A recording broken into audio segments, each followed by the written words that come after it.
반갑습니다, 여러분들. 2010년 한국사 해설 시작하도록 하겠습니다. 자, 1번부터 보시면요. 다음은 우리 역사상 존재한 나라에 관한 기록이다. 이 나라에 대한 설명으로 거리가 먼 것. 삼국지 위지 동의전이 그냥 출처로 나왔잖아요. 이게 나왔으면 사실 나올 수 있는 나라 몇 개 없습니다. 딱 그 시대를 나타내는 건데, 큰 산과 깊은 골짜기가 많다. 연못이 없다. 골짜기 물을 식수로 마셨다. 좋은 밭이 없다라고 했을 때 뭔가 이렇게 위쪽, 북쪽인 걸 알 수 있어요. 우리가 한반도 북부. 그죠? 백성들은 노래하며 유의를 즐긴다. 큰 창고는 없고 집집마다 조그만 창고가 있는데 이름을, 이게 핵심이죠. 부경이라고 한다. 지금 어딜 얘기하는 겁니까? 자, 고구려입니다, 이거. 지금 고구려를 얘기하고 있는 거예요. 근데 이걸 모르더라도 여러분들이 이게 고구려인지 모르더라도 선택지를 보다 보면 하나가 이상하게 낀 게 있어요. 그걸 통해서도 알 수 있습니다. 1번, 형이 죽으면 동생이 형수와 같이 사는 혼인제도의 풍습이 있었다. 저 형사치수제. 고구려 맞죠? 부여에도 있고. 형사치수제. 자, 그 다음에 다른 부족의 생활권을 침범하면 책하라 하여 노비와 소, 말로 변상하게 하였다. 이거 어딥니까? 여러분들 이건 동해지요, 동해. 동해 제천 행사로 무천이 있고, 그 다음에 족괴혼이 굉장히 엄격했죠. 그 다음에 여기 나와 있는 다른 부족의 경계를 침범하면 그에 대한 책임을 져야 되는 거. 책화라고 그러죠. 책화. 자, 이런 것들은 동해에 관한 얘기입니다. 왕 아래 상가, 고추가 등의 대가들이 있었다. 각자 자체적으로 관리를 두었다. 3세기 중엽에 중국 세력의 침략을 받아 수도가 함락되게 됐다. 3세기 중엽, 그러니까 정확하게는 244년입니다. 이때 이제 중국의 역사가 여러분들 삼국지 읽어보셨나요? 위초고. 그때 이제 한참 위나라가 조조 가문이잖아요, 그죠? 조조의 요 조비. 위나라가 상당히 이제 권력을 떨칠 때 그 시기입니다. 그래서 이때 3세기죠. 그러니까 3세기 중엽이죠. 위나라 관구검의 침입을 받게 되죠. 위나라 관구검. 위나라 관구검. 이게 이제 동천왕 때예요. 고구려 동천왕. 그래서 동쪽으로 튀잖아요. 동천왕. 관구검의 침입을 받고 수도 환도성이 함락됩니다. 이 시기예요. 자, 고구려 동천왕 때. 요것도 이제 요 관련되는 삼국의 역사라든가 아니면 요 시기 관련해서 많이 언급되는 그러한 역사적 사실입니다. 그래서 다 맞는 얘기입니다. 다 고구려 얘기 맞는 얘기고, 나머지 이거 동해가 지금 낑겨 있어요. 됐나요? 자, 2번. 다음 기억에 들어갈 인물과 관련이 없는 것. 인물. 이거 참 잘 나오는 겁니다. 그러니까 여러분 준비하는 업무의 특성상 우편이라든가 통신이라든가 이런 교통제도 이런 것들은 좀 잘 알아둬야 되는데, 이때 이 문제가, 이 유사한 문제가 많이 나옵니다. 그래서 자, 각국과 더불어 통상한 일에 안팎의 관계와 교섭이 날로 늘어간다. 우정 총국을 설립한다. 이렇게 나와 있죠. 그 다음에 우편 어쩌고 얘기하고 있다가 병조 참판 누구를 우정 총판으로 뽑고, 홍영식이죠. 이거 자주 나와요, 이분. 홍영식. 자, 그래서 역사적인 맥락을 좀 설명드리자면, 이 1875년에 우리가 이제 일본하고 개항을 하게 되죠. 그래서 강화도 조약. 이른바 강화도 조약, 정식 명칭은 병자수호 조약 혹은 조일수호 조교 이렇게 얘기하죠. 병자수호 조교 혹은 병자수호 조약, 조일수호 조교 뭐 이런 식으로 얘기를 하는데, 이게 이제 우리나라가 첫 개항을 한 거죠. 이러면서 이제 여러 가지 개화 정책을 추진하게 됩니다. 그러한 일환으로서 이제 일본, 뭐 미국, 그 다음에 청나라 이런데 이제 어떤 외교 사절이라든가 아니면은 이 사절단을 보내갖고 여러 가지 기술을 배우게 하는데, 그래서 일본의 어떤 조사 시찰단이라든가,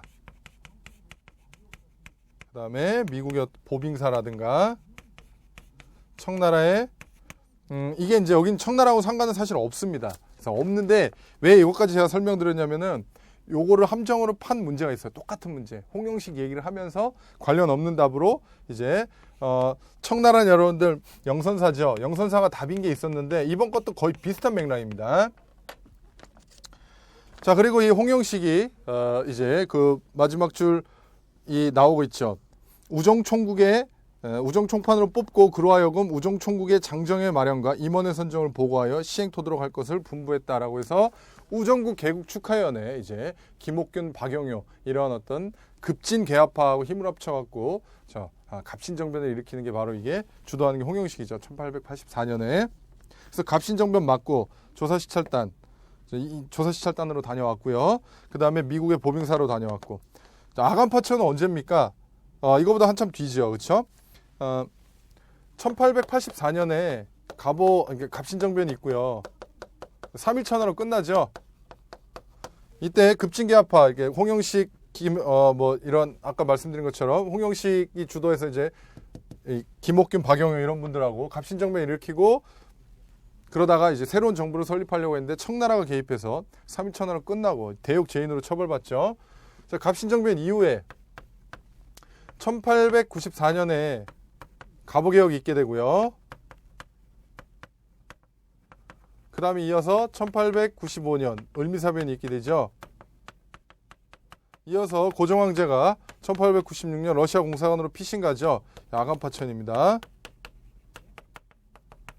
그래서 1897년 러시아 공사관에서 돌아와서 광무개혁을 단행하며 그렇죠?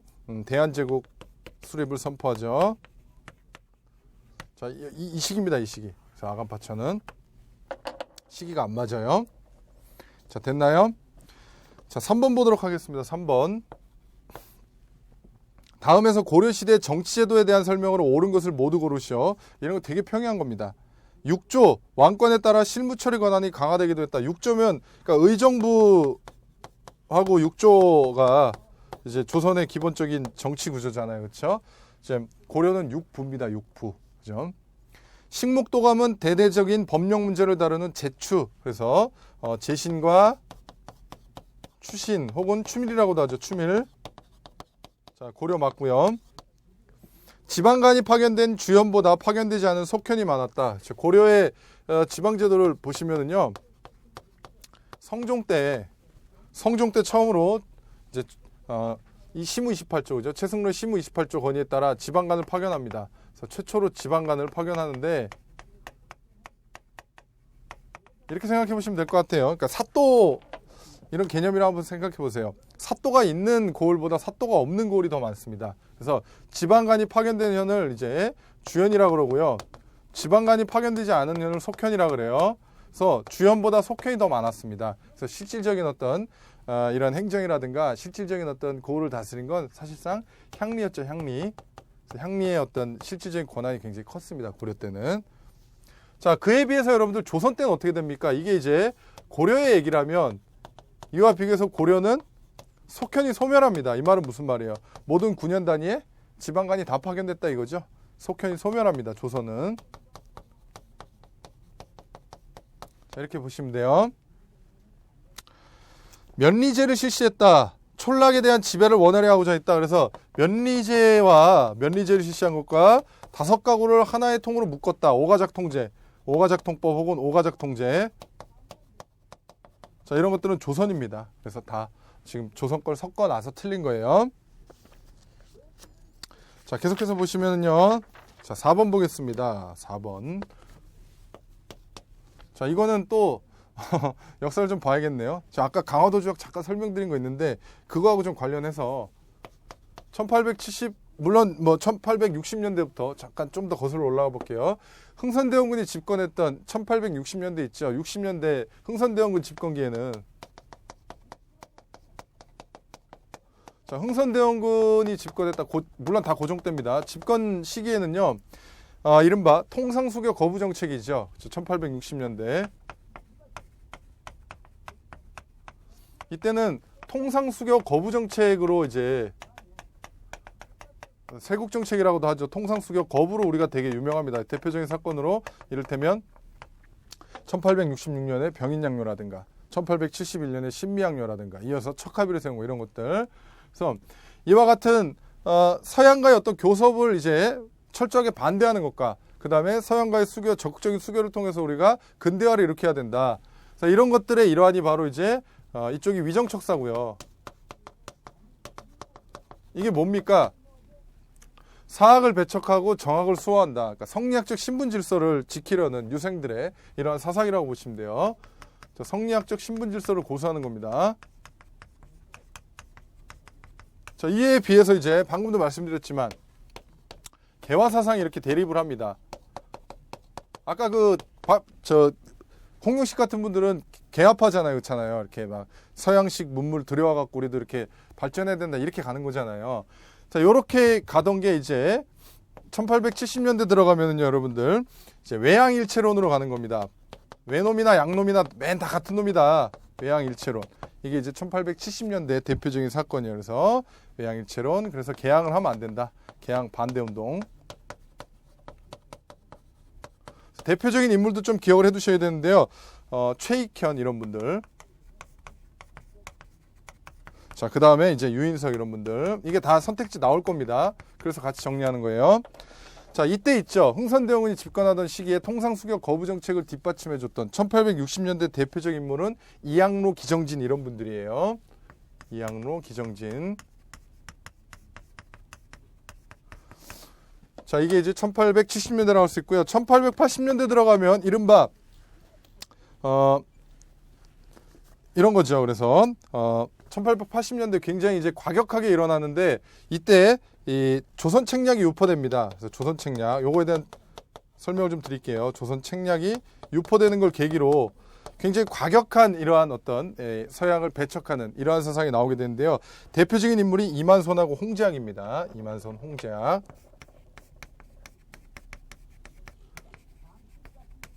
자, 이만손, 홍제학. 조선 책략 유포에 반발을 한 거죠. 자, 조선 책략의 내용을 보면은요.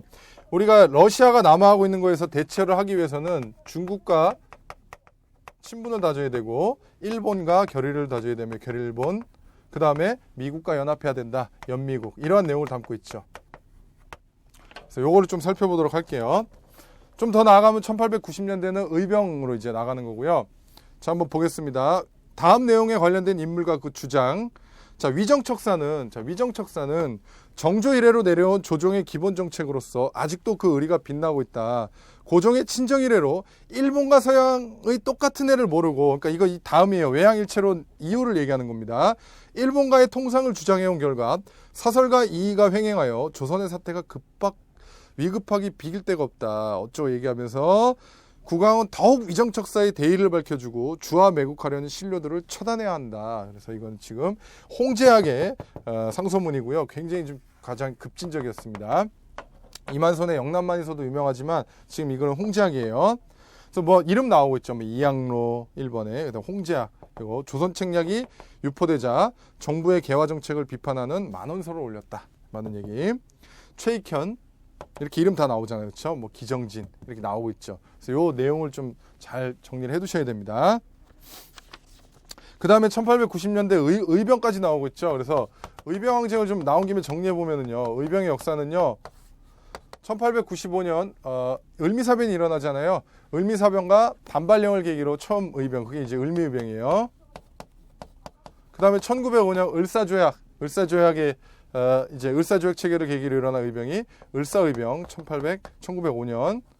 자, 이어서 1907년에 고종 강제퇴위 군대해산. 자, 여기에 때 일어난 의병이 이제 정미의병이죠. 그때 1907년 정미의병. 이렇게 정리를 좀 잘 해두시고 이거 나온 김에 같이 본 겁니다. 그냥 중요한 거니까. 자, 5번 문제. 이런 것들이 이제 상식선에서 풀면 되게 재밌지만 이게 이제 실제 시험을 봤는데 이런 게 나왔다라고 생각하면 상당히 어려운 거죠. 그렇죠?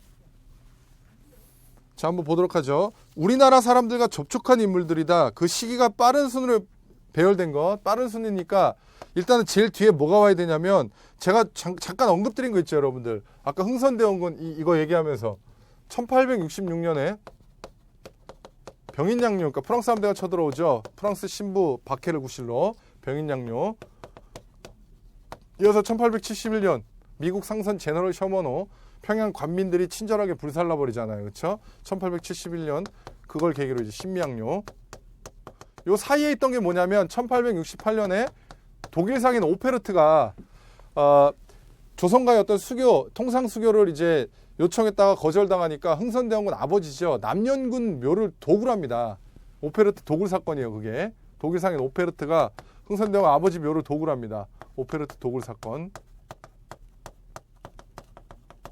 그래서 요거 거치고 이제 신미양요를 거치면서 흥선대원군이 질려버린 거죠. 이 서양 이 떼놈들한테. 그래서 이때 척하비를 곳곳에 세우잖아요. 서양과 수교하면 나라 팔아먹는 거다.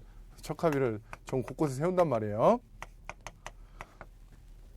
요 시기니까 거의 뒤에요. 그 다음에 멜렌도르프 있죠. 멜렌도르프는 그거보다 더딥니다. 갑신정변 시기에 활약했던 인물이에요. 갑신정변 그 시기 1884년. 그러니까 요게 지금 오페르트가 디귿이고 그 다음에 맨 마지막이 기역. 요렇게 멜렌도르프가 와야 돼요. 이것 갖고도 문제를 못 맞히게 해놨죠. 그래서 두 개를 좀 기억을 해놔야 되는데 하멜하고 지금 벨테브레가 있습니다. 벨테브레 박연. 자, 그 다음에 이제 하멜 뒤에 와야 되죠. 요거 하멜 표류기 들어보셨죠? 이제 네덜란드인으로 우리나라 인조 때 이제 귀화한 사람이고요. 하멜은 이제 동인도 회사 소속인데 제주도로 가다 이제 일본으로 가다 표류됐어요. 표류됐을 때 벨테브레가 이제 먼저 사전에 우리나라 귀화를 했기 때문에 요거 이제 호송하는 업무를 하게 됩니다. 그러니까 요게 먼저 오고 요게 오고 그러니까 순서대로 하면 이제 벨테브레가 제일 먼저 와야겠죠. 리을이 오고 그 다음에 이제 요 니은이 하멜이죠. 그래서 리을, 니은, 디귿, 기역 이렇게 가야 됩니다. 그래서 요거는 제가 이게 지금 와서 이 역사적인 어떤 사건을 지금 보는 건 사실 큰 의미가 없고요. 이런 문제가 실제 나왔을 때는 아는 걸 총동원해야 됩니다. 혹시나 여러분들이 궁금해하실까? 자, 벨테브레는 제가 잠시 언급했듯이 인조 때고요. 자, 하멜은 효종 때입니다. 이것도 좀 기억을 해두시면 문제 푸는데 도움이 되겠죠. 자, 6번 보시면은요. 다음 기억에 관련된 단체 활동에 대한 설명으로 옳은 거예요. 대한민국 임시정부는 대한민국 원년에 그러니까 1919년을 물어본 게 아닙니다. 정부가 공포한 그러니까 요 조직법에 의거하여 뭐를 조직하고 핵심이 뭡니까? 두 번째 줄에 보시면 일본 제국주의자들을 내가 타도한다. 연합국의 일원으로 항전을 계속한다. 그 다음에 쭉 보시면 두 번째 줄 넘어가시면 조국의 독립을 위해 우리의 전투력을 강화할 시기가 왔다. 좀 더 넘어가면 한중연합전선을 형성한다. 이건 이미 우리의 어떤 광복이 어느 정도 임박해 왔다라는 겁니다. 1940년대예요. 이건 한국 광복군을 얘기하는 겁니다. 한국 광복군.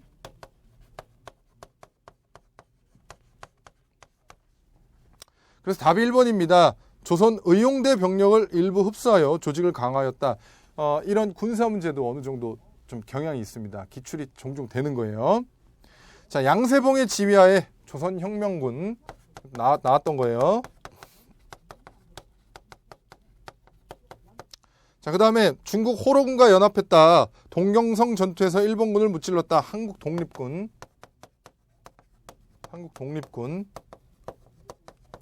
조국 광복해 국내 조직의 도움을 받아 국내 진입작전을 시도했다. 대표적으로 동북항일연군.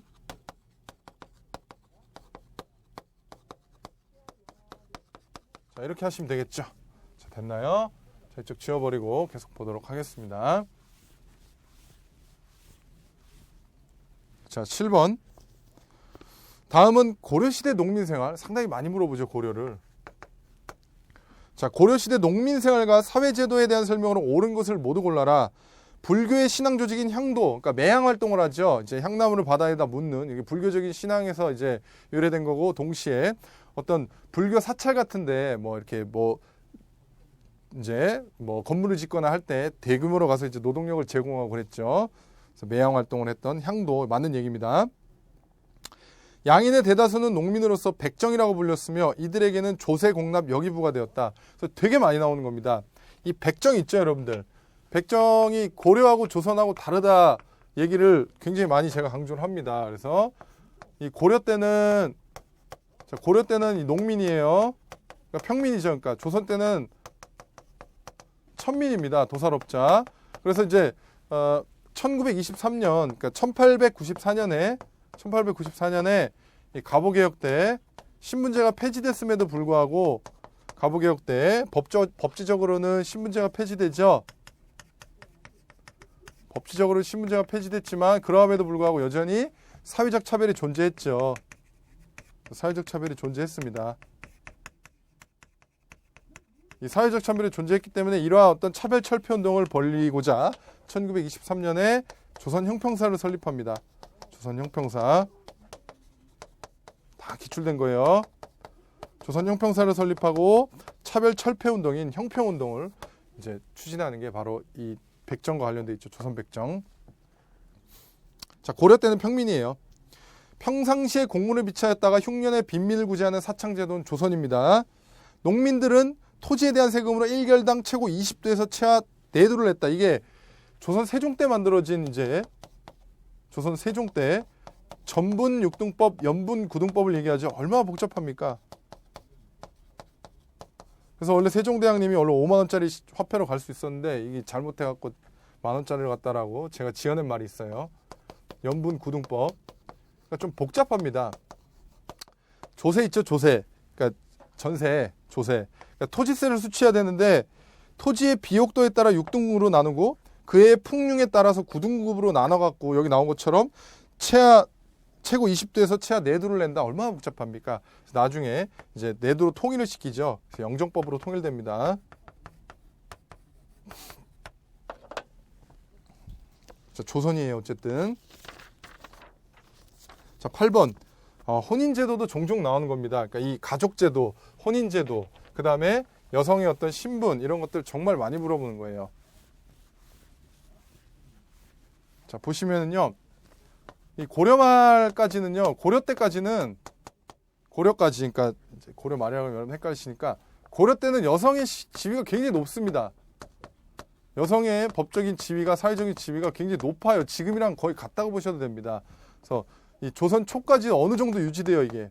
조선 초까지 이게 어느 정도 이 경향이 어느 정도 유지되다가 조선 중기를 지나 조선 후기로 들어가면서 점점점 이제 이 종법 질서가 강조됨에 따라 가부장적인 이 가부장제적인 남성 중심의 사회로 이제 정착되게 됩니다. 사회로 이렇게 나아가게 되고요. 그러니까 우린 여러분들 고구려 때만 보더라도 벌써 과거에 대리사위제가 있었죠. 그래서 남자가 여자 집에 얹혀 사는 게 되게 좋은 풍습입니다. 되게 아름답고 이런 풍습이었는데, 그러니까 이제 남기 여가온이죠. 조선까지 이어져 옵니다. 이렇게 조선 초까지 남기 여가온. 그러니까 여자 집에서 혼인하고, 그렇죠? 자식까지 낳아서 자식이 성인이 되면 남자 집으로 돌아오는 거고, 쉽게 말하면 처가살이잖아요. 대리사위제도 처가살이잖아요. 처가살이가 이렇게 뭐 자존심 상할 만한 일이 아닙니다. 되게 아름다운 풍속이에요. 여자 집 살면서 장모님 해준 맛있는 밥 먹고 애 낳고 크면 얼마나 좋아요. 이제 조선 후기 들어가면 가부장제적인 이런 남성 중심의 신분 질서가 자리 잡다 보니까 어디 남자가 여자 집에서 생활을 하냐. 친형제도가 이때 정착되는 겁니다. 그러니까 여자 집에서 결혼하고 3일 있다가 이제 남자 집 와서 사는 거예요. 이때부터 이제 시집살이가 시작되는 거죠. 그래서 우리가 시집살이 같은 것도 다 좀 유교적인 이러한 것들 하에서 나타난 거다 이렇게 얘기하잖아요. 왜 이런 얘기를 했겠어요? 재밌으라고 한 게 아닙니다. 시험 문제 나오는 거예요. 조선 중기까지도 혼인 후에 남자가 여자 집에서 생활하는 경우가 있었어요. 혼인 형태는 일부 일처를 기본으로 하였지만 남자들은 첩을 들일 수 있었고, 자, 17세기 이후에는 혼인하여 곧바로 남자 집에서 생활하는 친형제도가 정착되었다. 여성의 재가가 비교적 자유롭고 그 소생자식의 사회적 진출에도 차별을 두지 않았다. 이건 고려 때입니다. 고려 때고요. 조선 때 이제 조선 3대 왕이죠. 그렇죠? 태종 때 들어가면 이제 이런 게 만들어지죠. 서울 차대법이라 그래갖고 첩의 자식이라든가 아니면 이제 과부의 혼인 이런 것도 굉장히 제한하죠. 자, 9번 문제가 이제 굉장히 많이 나오는 겁니다. 왜냐하면 여러분들이 실제 하는 업무하고 유사한 거잖아요. 조선시대 통신수단, 파발제. 자, 이게 원래는 봉수제가 있었습니다. 여러분, 국경선 부근에 봉수대를 설치해갖고 적의 어떤 침략이라든가 아니면 뭔가 이 국경선 인근의 어떤 움직임이 좀 뭔가 낌새가 이상하다면 불 붙이는 거죠.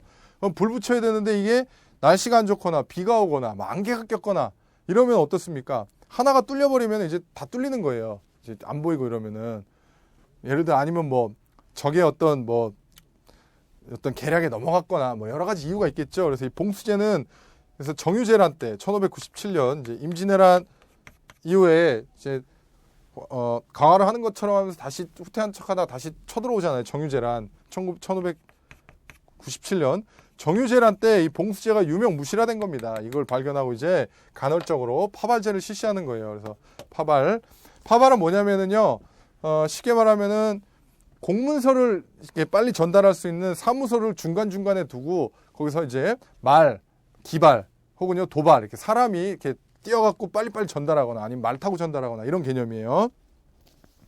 그래서 봉수제가 유명무실해지면서 등장한 통신수단으로 임진왜란 이후 간헐적으로 시행되었다. 맞는 얘기죠.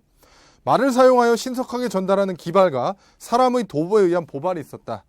한양을 중심으로 3개의 간선망과 그 사이에 보조노선이 있고요. 파발이 교대하는 참, 그러니까 이게 사무소의 개념이에요. 참은 보발은 50리가 아니라 60리마다, 기발은 25리마다 두었습니다. 그래서 이게 틀린 부분이에요. 이거 잘 알아야 돼요, 이런 것들. 그래서 제가 설명드린 이 하나하나, 그 다음에 선택지 하나하나가 다 시험 문제 나올 수 있습니다. 여러분들이 실제 업무하고 되게 유사한 거고요. 역사잖아요. 우리 어떤 우편제도의 역사.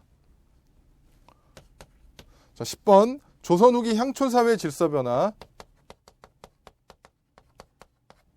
자, 조선 후기 향촌사회를 보면은요, 조선 전기하고 비교해서 어떤 현상이 있냐면, 그러니까 쉽게 말하면 정통 양반들 있죠. 정통 향촌 양반들, 사족들 있죠. 사족들의 권력은 점차 낮아지고, 그 다음에 이 분홍들 있잖아요. 분홍들이 막 이렇게 신분을 사갖고 양반들한테 도전하고 이럽니다. 분홍의 도전. 그 다음에 분홍이 이게 관건과 결탁해갖고, 또 비리도 막 나타나게 되고, 관건과 결탁하면서 이런 어떤 향리의 권한이 올라가고 이런 것들이 특징입니다. 자, 그 전에는 어떻습니까? 이제 뭐 향음주례라든가 아니면 향촌 자치구약, 향약 뭐 이런 것들을 통해 갖고 양반들이 제지 양반들이 사족들이 향촌을 교화해 나가고 그랬습니다. 근데 많이 권한이 약화됐죠. 이제 조선 후기 들어가면. 자, 새로운 세력인 분홍층은 관건과 결탁하여 성장 기반을 굳건히 하면서 향한, 그러니까 이 목록이죠. 이 목록. 양반들의 목록, 향안의 이름을 올리기 시작했다. 향촌사회에서 중앙의 관건이 강화되고 아울러 관건을 맡아보고 있던 향리의 역할이 커졌다. 맞는 얘기. 양반층은 향촌을 교화하고 사회 질서를 확립하기 위한 것들은 바로 이 전입니다. 이제는 이제 많이 약화됐어요. 이러한 기능들이. 그래서 틀린 거예요. 양반의 이익을 대변하던 향회는 주로 수령이, 그러니까 지방관이 세금을 부과할 때 물어보는 자문기구로 전락했다. 이런 얘기를 하는 거죠. 그렇죠? 됐나요? 자, 11번. 자, 이쪽 지우고 설명드리겠습니다. 자, 이거 지우고. 자, 고려시대 금속활자.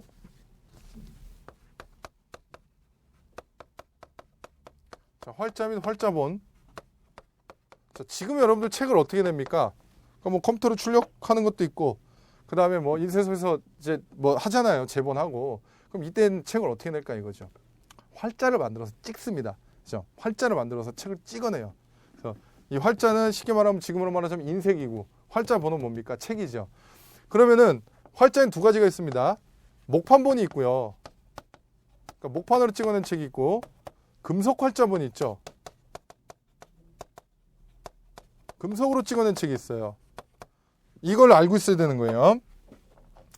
그러면은 현존하는 지금 남아있는 최고 오래된 이제 목판 인쇄본이 뭐냐면 이게 무구정광 대다란이경입니다. 무구정광 대다란이경. 자, 좀 이따 더 설명드릴게요. 자, 금속 활자본은 세계 최고로 인정되는 게 바로 1234년에 상정 고급 예문 혹은 고금 상정 예문, 상정 고급 예문이 기록에만 전합니다. 기록상으로만 존재해요. 현존하는 1377년 우왕 때, 자, 현존하는 최고 오래된 금속 활자본이 바로 직지심체 요절입니다. 직지심체 요절.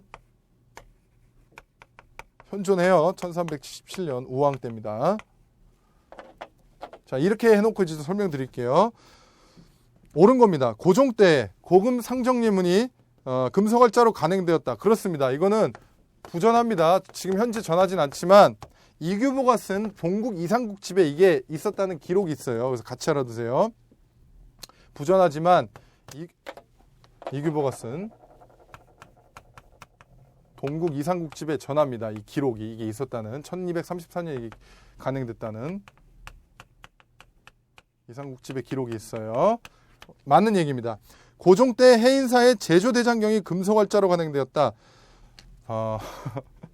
그러니까 8만 대장경을 말하는 거죠. 제조대장경은 8만 대장경입니다. 그래서 이거는 시기가 틀렸어요. 그래서 고종 때가 아니라, 그리고 고종 때가 아니라 8만 대장경은 여러분들 금속활자가 아니라 순간 당황했는데 목판본입니다. 그래서 무구정강 대다란이경만 설명드렸죠. 하나 더 설명드릴게. 8만 대장경. 자, 8만 대장경. 자, 이거는 목판입니다. 이건 현존하는 최고 오래된 거고, 이건 755년입니다. 8만 대장경은 고려 때입니다. 이거는 몽고 격퇴, 제조 대장경이라고 하죠. 이 몽고 격퇴, 몽고 침략에 몽고 격퇴 염원을 담아 간행한 거죠. 8만 대장경. 많은 얘기, 그러니까 틀린 거고요. 금속활자가 아니라 목판본이니까. 인종 때 만들어진 금속활자가 전해지고 있다. 현존하는 건 언제라 그랬나요? 직지심체 요절이라 그랬죠. 이건 인종이 아니라 1377년. 이건 우왕 때입니다. 우왕. 그래요. 자, 현존하는 최고의 금속활자본의 저자는 나홍화상이 아니라 백운화상입니다. 이 책 제목 앞에 보면 백운화상 이렇게 붙어요. 백운화상이에요. 자, 됐나요? 자, 11번은 그래서 1번만 맞고 다 틀렸습니다. 자, 12번. 이런 문제가 종종 나옵니다. 근대 시설에 대한 설명으로 옳지 않은 것. 그래서 이거는 답만 체크하겠습니다. 자, 서울에서 초량 있죠. 초량은 부산을 얘기합니다. 초량은 뭐 생각나는 거 없어요?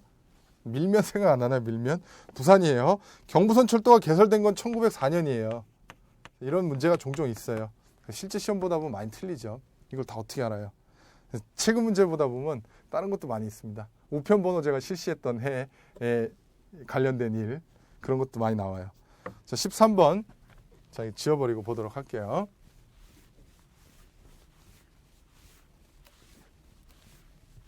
자, 13번. 한국의 독립과 관련된 회담 내용을 옳지 않은 것. 자, 일단 여기 선택지에 나와 있는 거 위주로 정리를 해볼게요. 지금 2번 나오고 있죠. 카이로 회담. 1943년 11월입니다. 이때 그러니까 한국의 독립이 이제 국제회의에서 처음으로 거론됩니다. 그래서 적당한 시기에 한국을 독립시키기로 결의한다. 그래서 이 한국의 한반도의 어떤 독립 문제가 처음 결의가 되죠.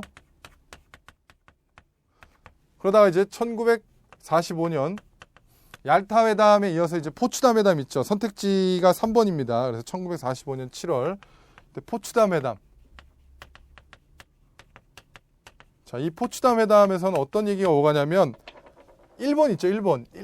이제 전후 일본 일본 어떻게 처리할 거냐. 일본의 어떤 그 영토를 이제 어디까지 한정할 거냐. 일본 처리 문제와 그다음에 이거 있죠. 이 카이로 선언에서 했던 거 이걸 재확인합니다. 독립을 재확인하는 거예요. 자, 이러고 이제 8월에 우리가 독립을 하게 되죠. 1945년 8월 15일 독립을 하게 되고요. 자, 1945년 12월에는 이제 모스크바에서 모스크바 삼상회의가 열리죠. 삼상회의가 열리고 이때 이제 한반도에 단독 정부를 수립할 것과 그 다음에 이런 한반도 문제를 처리하기 위해서 미소 공동위원회를 설치할 것을 이때 결의하면서 1946년에 이제 1차 미소 공의가 열리고요. 결렬되죠. 그 다음에 이제 이때 6월에 1946년 6월 3일 날 이승만이 정읍 발언을 하죠. 이제 정읍 발언. 남북한 공동정부 수립은 물 건너갔다. 우리 남한만이라도 정부를 수립하자. 자, 아무튼 뭐 이런 게 있고 1947년 2차 미소공의도 결렬이 됩니다. 2차 미소공의가 결렬되면서 미국이 이제 이 한반도 문제를 유엔에 상정하죠. 자, 그래요.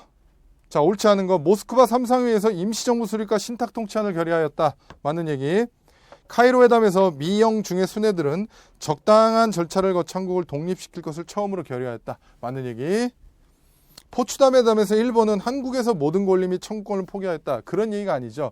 일본의 어떤 이제 영토 관할권을 어디까지 인정해 줄 건지와 그 다음에 이 한국의 독립 문제를 재확인합니다. 틀렸어요. 2차 미소공동위원회에서 한국의 신탁 통치 문제를 협의하였으나 결렬됐다. 그래서 2차 미소공이 결렬됐다 그랬죠. 자, 됐죠. 이제 14번 보도록 하겠습니다. 이 문제도 잘 나오는 겁니다. 14번. 신라에서 최초로 우역이 설치된 기록이다. 그 시대적 상황과 가장 거리가 먼 것. 비로소 사방에 우역을 두고 맡은 관청에 명하여 관도를 수리하게 하였다. 삼국사기에 나와 있는데 이게 소지마립간 때입니다. 그러니까 여러분들 그 신라의 왕의 호칭이 어떻게 바뀌었습니까? 뭐 이사금에서 뭐 들어보셨죠? 뭐 거서관 차차옥, 뭐 이사금 마립관 왕 뭐 이렇게 왔잖아요. 그러니까 지증 때부터, 그러니까 지증왕 때 처음으로 왕 명칭을 사용합니다. 지증왕 때 왕으로 사용해요. 왕후하고 국호, 그러니까 신라라는 국호, 그 다음에 왕이라는 호칭. 그러니까 신라는요 굉장히 좀 관료 체제가 확립되는 게 제일 늦습니다. 삼국통일 오히려. 그런데도 불구하고 삼국통일을 하게 되죠. 그 전에는 어떤 명칭을 썼습니까? 바로 앞에는 마립간칭으로 썼습니다. 마립간. 그래서 지금 여기 나와 있는 건 소지마립간 때입니다. 소지. 그러니까 그에 앞서 여러분들 뭐 눌지, 그죠? 눌지마립간, 그 다음에 뭐 자비마립간, 소지마립간 이런 것들이 지금 섞여 있습니다. 그래서 왕위의 부자상속제 확립, 우리가 알고 있는 눌지왕, 눌지마립간, 그 다음에 수도의 방리명칭 제전은 자비마립간, 수도의 시장 설치, 소지마립간. 근데 지금 활발한 정복 사업의 전개는 이제 신라가 어느 정도 관료 체제를 정착시키고 나서 전성기 때입니다. 자, 지증왕 때 여러분들 처음으로 왕후 국호가 사용되고, 그 다음에 이어서 버풍왕 때 관료 체제가 더 확립되고, 그 다음에 진흥왕 때 6세기죠. 진흥왕 때 가서야 이제 활발한 정복 사업을 전개하게 됩니다. 그러니까 시기적으로 왕 호칭을 사용하기 전이냐 후냐 이렇게 맞출 수 있는 거죠. 그러니까 출제자는 막 깊이 있는 어느 정도 막 왕의 업적까지 하나하나 세세하게 다 아냐 모르냐를 물어본 게 아니에요. 이걸 알고 있느냐 이거. 왕 호칭을 사용하기 전후로 이렇게 어느 정도 배려를 해줬죠. 자, 그래서 2번은 틀렸습니다. 자, 이쪽 지우고 15번 보도록 할게요. 자, 15번. 다음에 서술 내용과 저자에 대한 설명을 옳지 않은 것. 지금 동명왕의 어쩌고 이를 뭐 얘기하고 있죠. 그래서 이규보의 지금 동명왕 편을 얘기하는 겁니다. 이규보 지금 동명왕 편.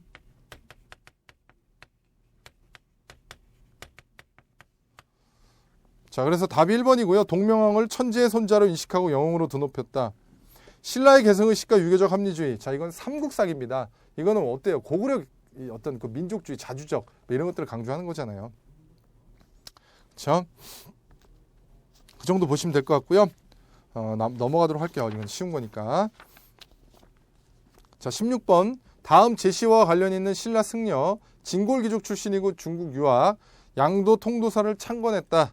자, 황룡사 구춘목탑 건립을 건의한 후에 이어서 황룡사 목축탑이 건립이 되고요.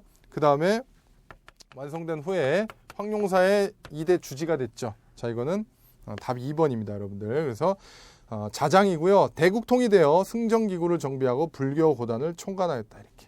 자, 1번은 누구 얘기입니까? 해동 화엄종을 창설했다. 관음신앙, 의상. 자, 그 다음에 당나라 승려 현장법사 제자가 되어 유식학 발전에 기여하였다. 원칙. 자, 그 다음에 많은 저술을 통해 불교계의 사상적 대립을 극복하고자 하였다. 신문 화정론 이런 것들 원효. 됐나요? 자, 17번. 요거 과거에 나왔던 겁니다. 똑같은 건 아니고, 자, 보세요. 역사의식을 지닌 책. 발해가 북에 있으니 이것이 남북국이다. 이렇게 나와 있죠. 우리가 이제 그 시기 여러분들 실학 공부할 때 어떤 걸 공부하게 되냐면요. 유득공 발해고 있죠. 자, 유득공이 발해고에서 이제 발해사 연구를 하면서 남북국 표현을 하죠. 근데 여기 나와 있는 답은 이게 아니고요. 김정호 있죠. 김정호가 대동지지에서 또 이런 얘기를 합니다. 남북국 표현을 써요. 그래서 이 대동지지를 알 수 있느냐 이거고요.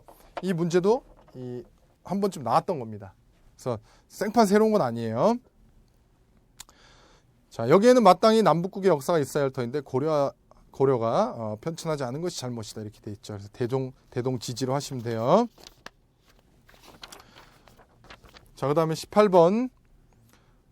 옳지 않은 것. 무릇 우리 대한인은 내외를 막론하고 통일연합으로서 그 진로를 정하고 독립자유로서 그 목적을 세움이니 이것이 뭐뭐가 원하는 바이며 생각하는 소이니 간단히 말하면 오직 신정신, 계속 신정신, 신단체 그 다음에 독립, 자유, 신민회를 말하고 있죠. 신민회. 자, 어디하고 헷갈리시면 안 됩니까? 신간회하고 헷갈리지 마시고요. 독립협회하고 헷갈리지 마세요. 자, 신간회는 민족주의와 사회주의 간 합작단체고, 독립협회는 주로 대중적인 활동을 했죠. 신민회는 비밀 결사입니다. 이게 이 시대쯤 되면은 1906년, 1977년 정도 되면 이미 한일 합방 직전까지 온 거잖아요. 대놓고 활동하기가 곤란한 그런 상황입니다. 그래서 비밀 결사예요. 그래서 국외 독립운동기지 건설에 앞장섰죠. 국내가 아니라. 왜냐하면 국내에서는 활동이 굉장히 많이 제약됐어요. 이쪽으로 이제 많이 비중을 둔단 말이에요. 그래서 뭐가 틀렸습니까? 1번이 틀렸죠. 국내가 아니라 국외. 국외. 나머지 다 맞는 얘기예요. 태극서관. 자기 회사는 뭐예요? 도자기 회사를 말하는 겁니다. 그 다음에 오산학교 다 맞는 얘기. 자, 19번은 여러분들 도금만 좀 보고 넘어가도록 하겠습니다. 그래서 올바르게 연결되지 않은 것. 자, 1번에 행백리자 반어구십. 일을 할 때 시작의 중요성이 아니나 이게 중요성 이걸 말하는 게 아니죠. 뭐든지 처음은 어렵다 이거죠. 처음은 쉽고, 그렇죠? 처음은 쉽고 끝맺기가 어렵다 이거죠. 처음에 쉽지만 끝까지 하긴 어렵다 이거. 그래서 행백리자 반어구십 이게 틀린 거고. 자, 이번에 왕자불간 내자가추 이렇게 읽으면 되시고요. 다 맞는 얘기입니다. 뜻은. 3번에 강남종귤 강북위지. 자, 4번 기소불욕 물시여인 이렇게 하시면 되고요. 자, 20번 굉장히 평이한 겁니다. 이 정도면. 요즘은 역사에 대한 일반적인 관심. 자, 관심 맞는 얘기. 이것을 반영 맞는 얘기. 반영이라도 하듯. 과거 격동시대에 맞는 얘기입니다. 역사적 사건이나 그 시대를 살아간 인물을 소재로 갖가지 영상들이 만들어지고 소설로 쓰여지고 있다. 이들 작품이 전달하려는 메시지는 긍정적이든 부정적이든 할 때 이 정자가 여러분들 지금 이렇게 돼 있잖아요. 이게 아니죠. 이게 틀린 겁니다. 이 부분 틀린 거고 이제 이렇게 돼야겠죠. 그래서 이걸로 바꿔주시면 됩니다. 이게 틀렸어요. 부정할 때. 그래서 부정적이든 현실을 살아가는 우리에게 어떤 의미를 던지고 있다. 이렇게 돼 있죠. 그래서 한자 두 문제 중에 이거는 쉬운 편이고요. 앞에 거는 여러분들이 조금 어려워할 수 있겠네요. 그렇죠? 그래서 이렇게 해서 전체적인 경향 살펴봤고요. 누차 강조드립니다. 기출해설 할 때 생판 새로운 것들은 그렇게 많지가 않아요. 다 기출문제 어딘가에서 어떤 선택지나 아니면 어떤 제시문과 조금씩 연관성이 있습니다. 그래서 기출문제가 그렇게 중요하다라고 하는 거죠. 그래서 한 문제 한 문제 선택지, 그 다음에 제시문 다 애정을 갖고 봐주시고요. 수업은 여기서 마치도록 하겠습니다. 여러분들 수고 많으셨어요.